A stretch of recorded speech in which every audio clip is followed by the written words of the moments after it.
The war was over. The bombs had stopped falling, but the silence that followed was just as terrifying. In 1946, Europe was a continent of ghosts, haunted by the millions who were gone, and the millions who were simply lost. In a makeshift office in an Allied displaced persons camp, a social worker opens a file. Inside, the photograph of a young boy, no older than 7, stares back. His hair is perfectly blonde. His eyes are piercing blue. His name, according to the German paperwork, is Dietrich, an orphan of the Reich. But Dietrich is a puzzle. He speaks flawless German, yet he is withdrawn, prone to violent nightmares. In his sleep, he whispers words in a language the social worker barely recognizes, but knows is not German.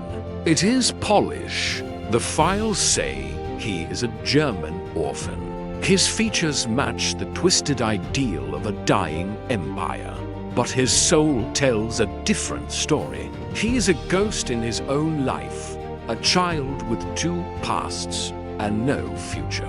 He is one of thousands, a living relic of a programmed soapverse. It remains one of history's darkest secrets. This was not a byproduct of war. It was a deliberate act of creation, a systematic attempt to build a master race by turning children into raw material. The central question for the Allies was no longer just how to rebuild a continent, but something far more intimate and far more impossible. How do you unsteal a child? How do you return a soul that has been methodically erased? The answer lay not in the chaos of war's aftermath, but in the chillingly organized vision of one of the most powerful men in the Third Reich. How does a child's soul become a spoil of war? The answer begins with the mind that declared war upon it. This was not a crime born of battlefield chaos or political necessity. It was the meticulously planned masterwork of one man, Heinrich Himmler. He was the Reich leader of the SS, the chief of the German police, and the appointed architect of the final solution. Yet, to look at him was to see the face of banal, bureaucratic evil. He was a man of jarring contradictions, a failed chicken farmer who dreamed of breeding a new human aristocracy, a pedantic micromanager who obsessed over paperwork and punctuality, yet whose mind swam in the occult fantasies of Germanic mythology, of knights and ancient bloodlines. He did not see himself as a monster. In his twisted worldview, he was a savior, a shepherd for a precious flock, and that flock was the so-called Aryan race. The concept of the Aryan was the rotten core of the entire Nazi ideology. It was a fiction, a 19th century linguistic theory hijacked and warped into a doctrine of biological destiny. In the mind of the Nazis, history was not a story of nations or ideas, but a brutal, eternal struggle between races. It was a perversion of Darwinism, where the Nordic German, with his blonde hair and blue eyes, was the pinnacle of human evolution, destined to rule. All others, Jews, Slavs, Romani, were deemed unto mention subhumans, whose very existence was a biological threat to the purity of the German bloodline. This obsession was codified into law. The 1935 Nuremberg laws stripped German Jews of their citizenship and forbade marriage or relations between Jews and Germans. It was the first step in legally isolating a people, in defining them out of existence. But for Himmler, this was not enough. A defensive war against racial contamination was a war of attrition.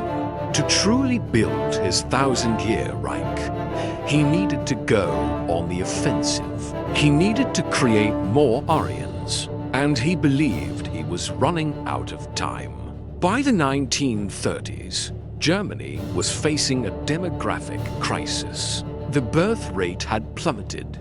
For every 1,000 citizens, Germany was producing fewer children than France, Britain, and most alarmingly, the Slavic nations of the East. To a man who saw the world as a clash of populations, these numbers were a death sentence.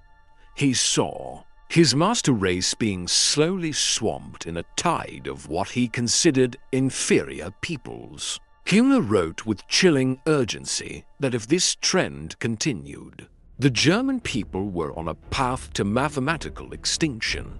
The German woman, he lamented, had become too selfish, too career-focused. Abortion rates, though illegal, were high. Even the wives of his own SS officers were often failing in their patriotic duty to produce at least for children. A new solution was needed, one that would operate outside the bounds of conventional morality and law. A solution that only a man like Himmler, unburdened by empathy, could devise. He envisioned a program, a state-sponsored apparatus that would tackle both problems at once. It would preserve and multiply valuable Aryan blood while simultaneously fighting the demographic decline.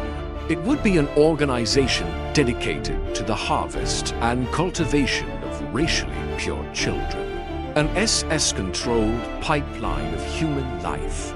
He would name it Lebensborn, the fountain of life, and its mission was twofold. First, it would create secret sanctuaries where the best of Germany's blood could reproduce, free from the judgment of society. And second, where new Aryans could not be bred, they would be taken. This was the birth of a two-front war on the very concept of childhood, a war of creation, and a war of theft.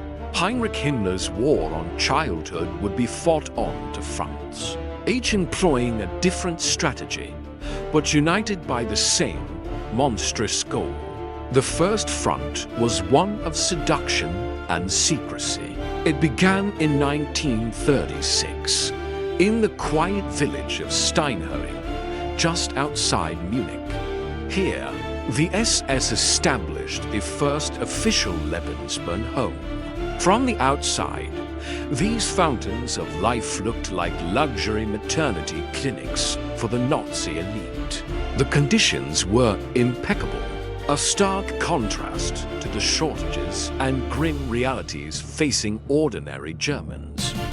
But they were not hospitals. They were state-sponsored incubators. Their purpose was to solve the problem of the unmarried, pregnant German woman. In an era of immense social stigma, Lebensborn offered a sanctuary. Any woman, provided she and the father of her child could pass a rigorous test of racial purity and hereditary health, could find refuge here. Her identity would be protected. She would receive the best medical care in the Reich. But there was a price for this sanctuary. The program strongly encouraged, and often psychologically pressured, these women to give their children up. They were told it was their highest patriotic duty to donate their racially valuable offspring to the Führer and the fatherland. The child would be adopted by a high-ranking, politically reliable SS family, its origins forever erased. The mother was simply a vessel. The process turned one of life's most profound events into an anonymous transaction, a cold, bureaucratic production of Aryan stock. Over a dozen of these homes were established across Germany and occupied territories like Norway.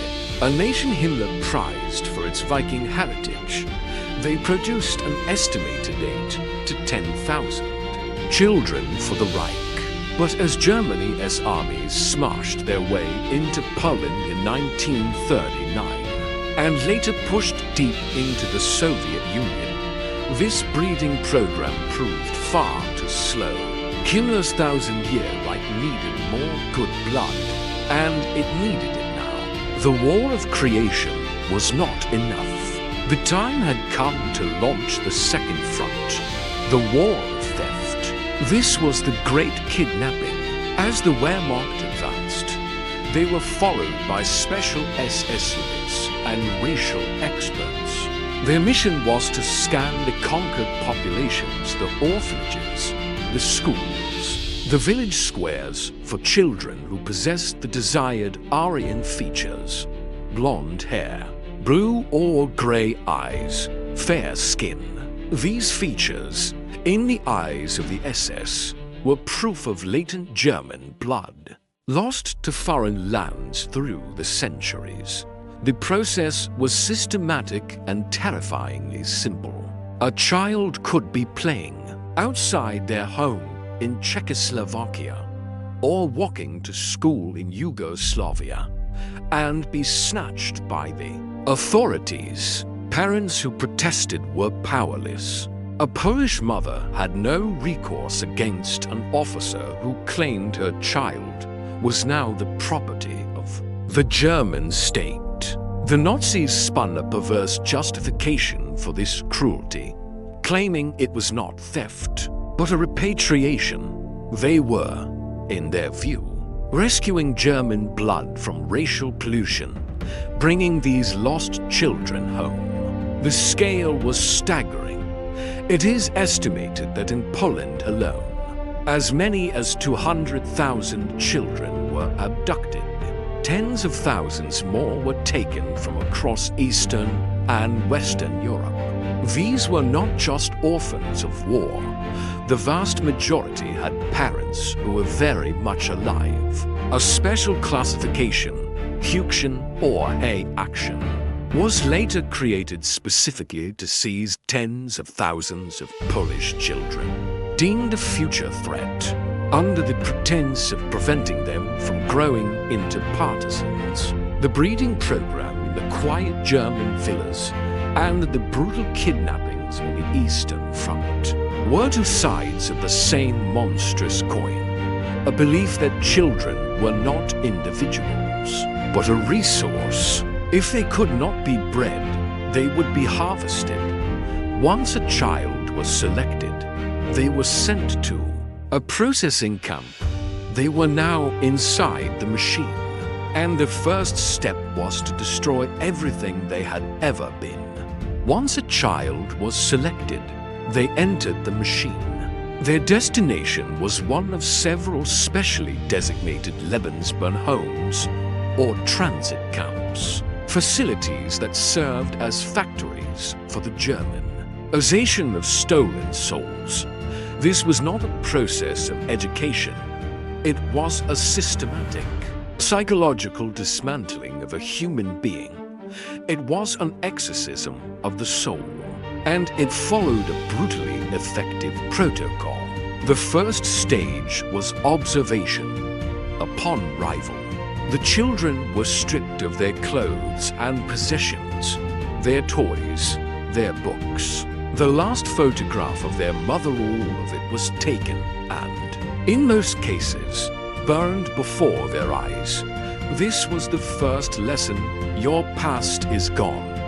They were deloused, given drab, uniform-like clothing, and placed into quarantine for weeks. During this time, the staff nurses, doctors, and psychologists watched them from behind glass.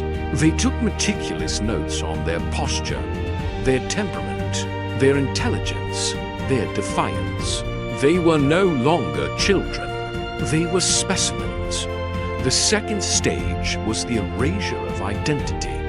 The first casualty was their name. A Polish boy named Lech, or a Czech girl named Anya, was told their name no longer existed. They were issued a new, state-approved German name, like Klaus or Helga. Their birth records were destroyed, replaced with forged documents, listing them as German-born orphans whose parents had died. Heuaktion for the Reich. They were told, relentlessly, that their biological parents are dead, or worse, that their parents had willingly abandoned them because they were worthless. The lie had to be more comforting than the truth. The third stage was forced re-education, the core of the brainwashing. The rule was absolute.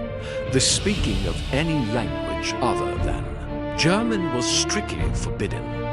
A child caught whispering a single word of Polish to another would be severely punished. The methods varied from beatings to solitary confinement to the withholding of food. The German language was taught not through encouragement, but through fear. It became the language of survival, their native tongue, the language of their mother's comfort and their father's praise, was systematically re-associated with pain and humiliation. Day after day, they were drilled. They learned Nazi ideology, sang patriotic songs, and were indoctrinated into the cult of the Führer. History was rewritten. They were told their homelands were backwards and degenerate, and that they had been saved by the grace of Nazi Germany. They were being taught to hate the very thing they once were. The fourth stage was the psychological fracture. Children are resilient. Many resisted. They would whisper their real names to each other in the dark of the dormitory. They would secretly draw their national flags on the underside of a drawer. Some would refuse to eat. But the system was designed to break this spirit. It turned children against each other, offering extra food or a rare privilege to those who reported others for speaking their native tongue. It shattered trust and fostered a climate of constant paranoia. The trauma was immense. Bedwetting was rampant. Many children developed stutters or fell into complete mutism for weeks. Psychologists noted the emergence of a split personality. To survive, the child had to construct a new self, the compliant, German-speaking child they presented to the authorities. The original child, the one who remembered their family, their home. Their language was buried deep inside, a ghost that only came out in nightmares to survive. The German child, Fritz, had to believe the Polish boy, Janek, was gone forever. The constant inner war was exhausting, and for most, surrender was inevitable. The final stage was graduation, when a child had been thoroughly broken. When they responded only to their German name, spoke only German, and could recite Nazi doctrine on command, they were deemed a success. They were dressed in pristine Hitler Youth or League of German Girls uniforms, their hair styled, a clean and manufactured smile on their face. They were now ready for the final step in their journey, adoption. These children, whose parents were often still alive and desperately searching for them, were presented to childless, high-ranking SS families as perfect Aryan orphans. A new family, a new life, a final seal on a stolen identity. The machine had done its work. The factory had produced its product. A child's soul had been successfully erased and overridden. And this horrifying success was, in the eyes of the Reich, a moment of celebration. But the 1,000-year Reich lasted only 12. In the spring of 1945, the empire collapsed into fire and ash.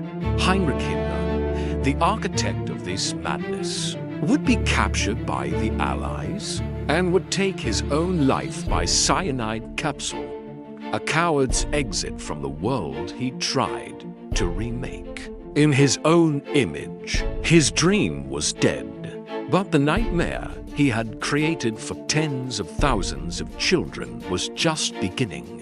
As Allied soldiers pushed into Germany, they stumbled upon the Lebensborn homes. Expecting hospitals or SS barracks, they found these pristine, secluded villas filled with dozens of healthy, blonde-haired, blue-eyed children, all dressed in identical clothes. And in the filing cabinets, they found the evidence, meticulous records of abduction, racial examinations, and forced Germanization. The initial Allied reports were filled with confusion and disbelief. They had uncovered a crime for which they had no name, a conspiracy not to kill children, but to steal them. What followed was one of the most complex and heartbreaking investigations in human history. The United Nations Relief and Rehabilitation Administration, along with the Red Cross, began the monumental task of trying to unravel Himmler's web. They had to identify these children and, if possible, return them to their families. But the system was designed to be irreversible. Most of the original records had been deliberately destroyed in the final days of the war. The only evidence left was often the child itself. The children were the most tragic barrier. After years of relentless brainwashing, many had no memory of their former lives. Their native language was a ghost on the edge of their consciousness. They believed they were German. They had been taught their biological parents were traitors or degenerates who had abandoned them. When investigators tried to tell them the truth, they would often react with fear and hostility, clinging to the only identity they knew. In the few cases where a reunion was successful, the story was rarely a happy one. A child returned to a family they couldn't remember, unable to speak their language, indoctrinated with the ideology of their parents' tormentors. The families, in turn, were often shocked to find their child was now a stranger, a little German who looked down upon their humble, non-German life. The bond had been broken, perhaps forever, at the Nuremberg trials. Several leaders of the Lebensborn program were charged with crimes against humanity. The prosecution argued that kidnapping was a form of genocide, not the destruction of the body, but the destruction of a people by erasing its next generation. Yet the sentences were shockingly light. Many were acquitted or served only a few years. The world, it seemed, could not fully comprehend a crime of this nature. And what of the vast majority, the tens of thousands who were never identified? They became the true legacy of Lebensborn. They grew up in Germany, married, had children of their own, all while living a lie they never knew was a lie. A generation of ghosts living on top of the graves of their stolen selves. And what of Dietrich, the boy who whispered polish in his sleep? His story is the story of all of them. Perhaps a Red Cross worker found a matching record. Perhaps he was returned to a family of strangers. Or perhaps, like so many, he simply remained forever caught between two worlds. A man whose very soul was the final, haunted battlefield of the war. Heinrich Himmler's grand experiment failed. He did not forge a master race. He engineered a diaspora of broken identities. The fountains of life did not produce a new aristocracy. They left a legacy of human beings forever searching for a past that was methodically stolen from them. They are the final, haunting testament to an ideology that declared war not just on nations, but on the very memory of a child.